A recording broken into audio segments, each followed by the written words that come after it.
চাচা দেখি এটা পালা মুরগি নিজে ঘর তো নিজে না খেয়ে বেচারতে শুন যে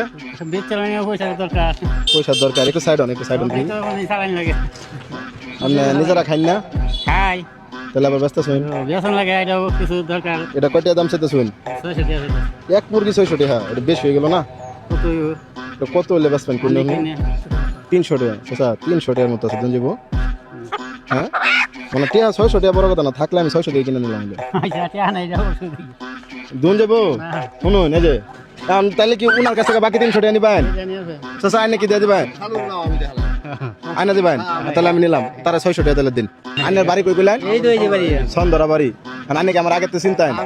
তাহলে আইনে কি লাগে আমার 200 টাকা দিলেন এটা আমি আর দিলাম 200 টাকা এটা কোন করে যাব নবীর একরাম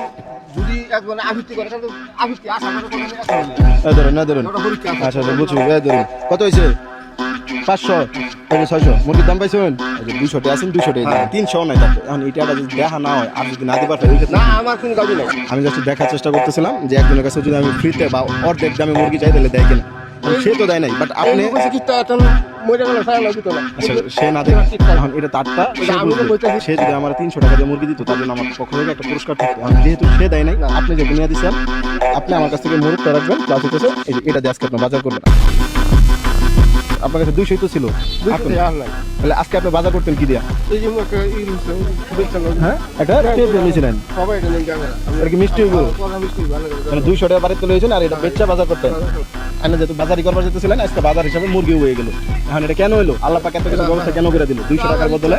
1100 টাকার সাথে একটা মুরগি এগুলা হওয়ার কারণে হচ্ছে আপনি যেটা বড় মনে পরিচয় দিচ্ছেন এটা এই পুরস্কারটা সে পাইতো আমি কিন্তু সত্যিই ভাবছিলাম যে তারা কোনোভাবে যদি রাজি করাইতে পারতাম তারা পুরস্কারটা দিতাম বাট আল্লাহ পাকের কি লীলা খেলা দেখেন এই পুরস্কার দিয়ে আপনার নয়